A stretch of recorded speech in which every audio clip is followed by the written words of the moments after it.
Hello, Assalamu alaikum. Welcome to our YouTube channel Learning with Nayyar. Today we are going to discuss about the pronoun.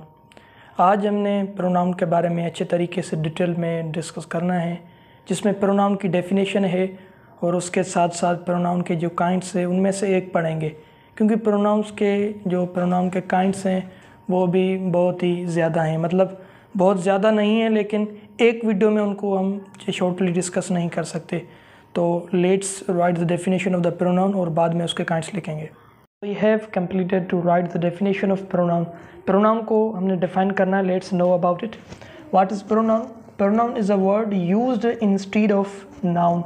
एक ऐसा word है, एक ऐसा part of speech है, parts of speech में से एक ऐसा वर्ड है जो नाउन को रिप्लेस करता है, नाउन की जगह पर आता है, उसको हम प्रोनाउन बोलते हैं. ये इसकी सिंपल डेफिनेशन है, लेकिन इसको अच्छे तरीके से इसके एग्जांपल से ही समझा जा सकता है. What is its example? Nayyar is absent because Nayyar is ill. Nayyar बीमार है, आई मीन टू से नैयर आज गैर हाजिर है क्योंकि नैयर बीमार है. यहाँ पर आपने एक चीज़ नोट करी होगी कि 2 मरतबा यहाँ पर नैयर नैयर आ रहा है. एक नैयर फर्स्ट आपके क्लॉज में आ रहा है, दूसरा सेकंड में. तो नैयर 2 मरतबा आ रहा है, इसका मतलब है कि ये दोनों नाउन है. अगर मैं यहाँ पर ये बोलूँ, क्या ये गलत होगा कि Nayyar is absent because he is ill? क्या ये गलत होगा? बिल्कुल नहीं, ये भी सही होगा. मैं ये बोल सकता हूँ कि नैयर गैर हाज़िर है क्योंकि ये बीमार है. तो इसलिए इसको हमने नाउन को रिप्लेस किया है. नाउन की जगह की जो है ना, नाउन की जगह में हमने एक दूसरा वर्ड डाल दिया है, उसको उसको इंस्टॉल कर दिया है. तो इसलिए इसको कहेंगे it is a instead of the noun, कि नाउन की जगह पर आ रहा है. दूसरी डेफिनेशन है यहाँ पर, वो इस जुमले के बिल्कुल सूटेबल है इस जुमले के लिए, कि यहाँ पर लिखा है to avoid the repetition of the noun.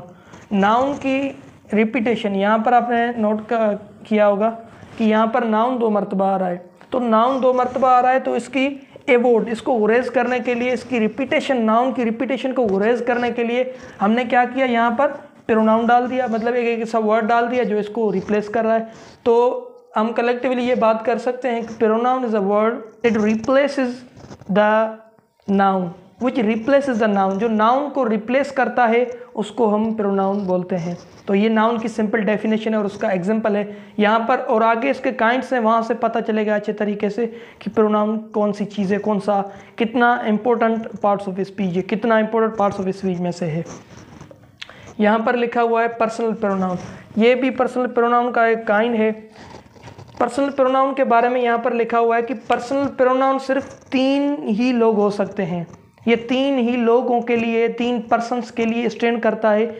It stand for only 3 person, so these are known as personal pronoun. ये 3 जो है ना पर्सन्स के लिए स्टैंड करता है, इसलिए इसको पर्सनल प्रोनाउन बोलते हैं. जैसे कि द स्पीकिंग पर्सन, मतलब वो पर्सन जो बोल रहा है. दूसरा पर्सन कौन सा? The person speaking to, person जिससे वो चीज़ मुखातिब हो, मतलब जिससे जो बंदा बोल रहा है वो मुखातिब हो, वो पर्सन स्पीकिंग टू, जिससे बोला जा रहा है.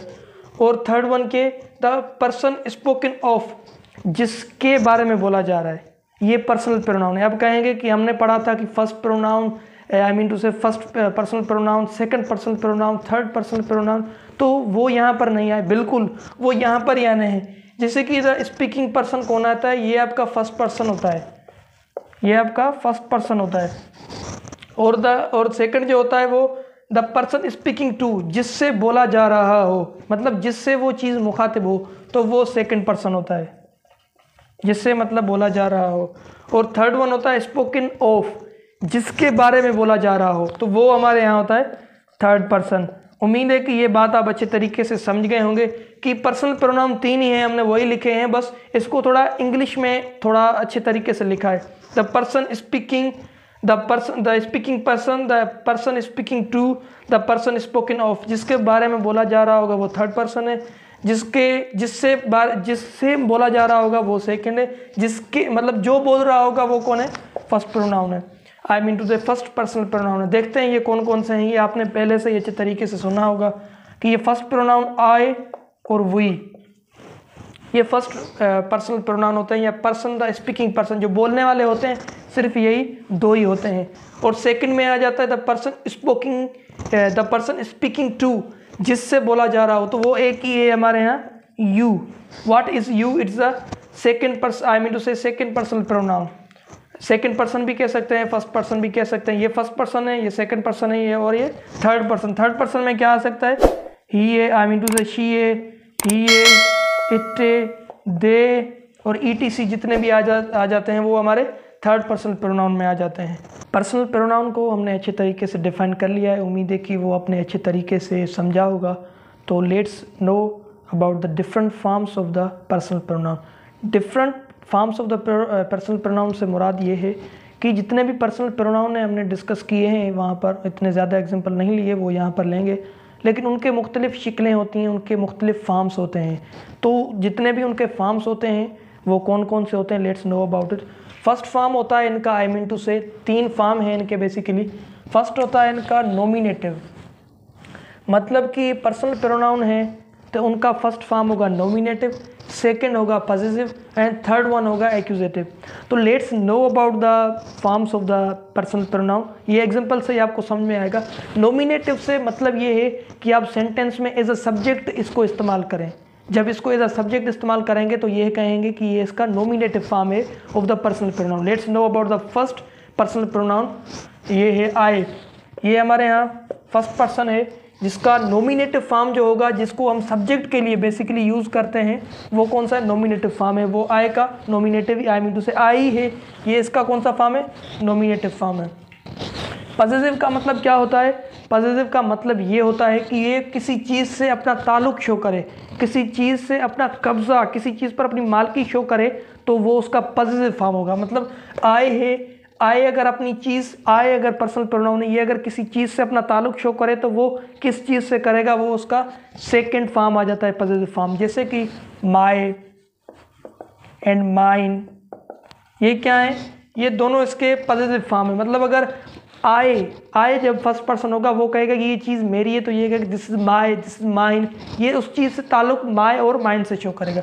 एंड थर्ड वन एक्यूजेटिव, ये भी बहुत आसान है। ये हमारे यहाँ एज अ ऑब्जेक्ट यूज़ किया जाता है। जब अगर आपको कहें कि आपने मुझे कल देखा था, did you see me yesterday, तो ये मी जो आए वो ये मी क्या है? मी बेसिकली एक्यूजेटिव फॉर्म है। एक्यूजेटिव फॉर्म क्योंकि ये एज अ ऑब्जेक्ट यूज़ हो रहा है। सेंटेंस में जहाँ भी यूज़ करेंगे इसको, लास्ट में अगर यूज़ करेंगे आई को, वहाँ पर इसकी मी फॉर्म होगी। एंड द वही की नॉमिनेटिव फॉर्म वी है, क्योंकि एज अ सब्जेक्ट हम वही इस्तेमाल करेंगे। उसके साथ साथ पॉसेसिव फॉर्म क्या है? आवर है, और आवर्स है, या मीन आवर्स, इसको आवर्स पढ़ते हैं। और इसका ऑब्जेक्टिव फॉर्म है अस। मतलब इसको जब आई मीन टू से वी को अगर जब हम ऑब्जेक्ट में यूज़ करेंगे तो अस लिखेंगे। उसके साथ ही, नॉमिनेटिव फॉर्म इसका ही है, और पॉसेसिव फॉर्म इसका शो करते हैं हिज। जब भी ही अपनी किसी चीज़ से मालकी शो करेगा, मिल्कियत शो करेगा या कब्ज़ा शो करेगा, तो वो ही, I mean to say his इस्तेमाल करेगा। अगर मैं बोलूँ कि this is his razor, this is his pen, तो इसके लिए अगर ये ताल्लुक़ शो हो रहा है तो ये हिज यूज़ हो रहा है। और यहाँ पर इसका एक्यूजेटिव फॉर्म होगा हिम। और and the fourth one is she, ये भी थर्ड पर्सन है। हम थर्ड पर्सन पर पहुँच गए हैं, तो यहाँ पर हमने सेकंड पर्सन हमने यहाँ पर लिखा हुआ है सेकंड लास्ट। तो शी का नॉमिनेटिव फॉर्म शी होगा, और यहाँ पर हर होगा। और इसकी खास बात ये है कि एक्यूजेटिव फॉर्म भी इसका हर ही होगा। इसका possessive form, accusative form she के दोनों सेम है। इट का तो नॉमिनेटिव इट ही होगा, और उसके साथ पॉसेसिव इट्स होता है इसका, और यहाँ पर एक्यूजेटिव फॉर्म भी इसका इट ही होता है। एंड द यू, ये हमारे यहाँ सेकंड पर्सन आ जाता है। नॉमिनेटिव फॉर्म भी इसका यू ही होता है। देखें ये सारे इसके जो हमने फर्स्ट लिखे हैं, ये सारे इसके नॉमिनेटिव फॉर्म है। मतलब ये इसके एज अ सब्जेक्ट यूज़ होते हैं, ज़्यादातर ये यूज़ होते हैं। यहाँ पर ये पॉसेसिव फॉर्म जब किसी चीज़ से मालकी शो करनी हो, या एक्यूजेटिव फॉर्म जब यूज़ होता है जब हम किसी चीज़ पर एज ऑब्जेक्ट यूज़ करें। यू का नॉमिनेटिव फॉर्म यू ही होता है, और पॉसेसिव फॉर्म इसका होता है यूअर, यहाँ यूअर्स, और यहाँ पर एक्यूजेटिव फॉर्म इसका यू ही होता है। और दे का यू दे ही होता है। हमने पहले ही इसको डिस्कस किया है कि ये सारे सब्जेक्ट और as a nominative, I mean to say as a nominative use होते हैं। यस। और इसका देयर, अगर वो, I mean to say their, अगर अपनी मालकी शो करेंगे, कब्जा शो करेंगे, तो वो देयर या देयर्स। और एन एक्यूजेटिव फॉर्म हमारा है इधर दे का देम। तो उम्मीद है कि ये जो हमारा टॉपिक है पर्सनल प्रोनाउन, वो आप तक अच्छी तरीके से पहुंच गया होगा। इस सारे लेक्चर में अगर आपको कोई भी चीज़ समझ में नहीं आई हो तो आप पूछ सकते हैं। Thank you.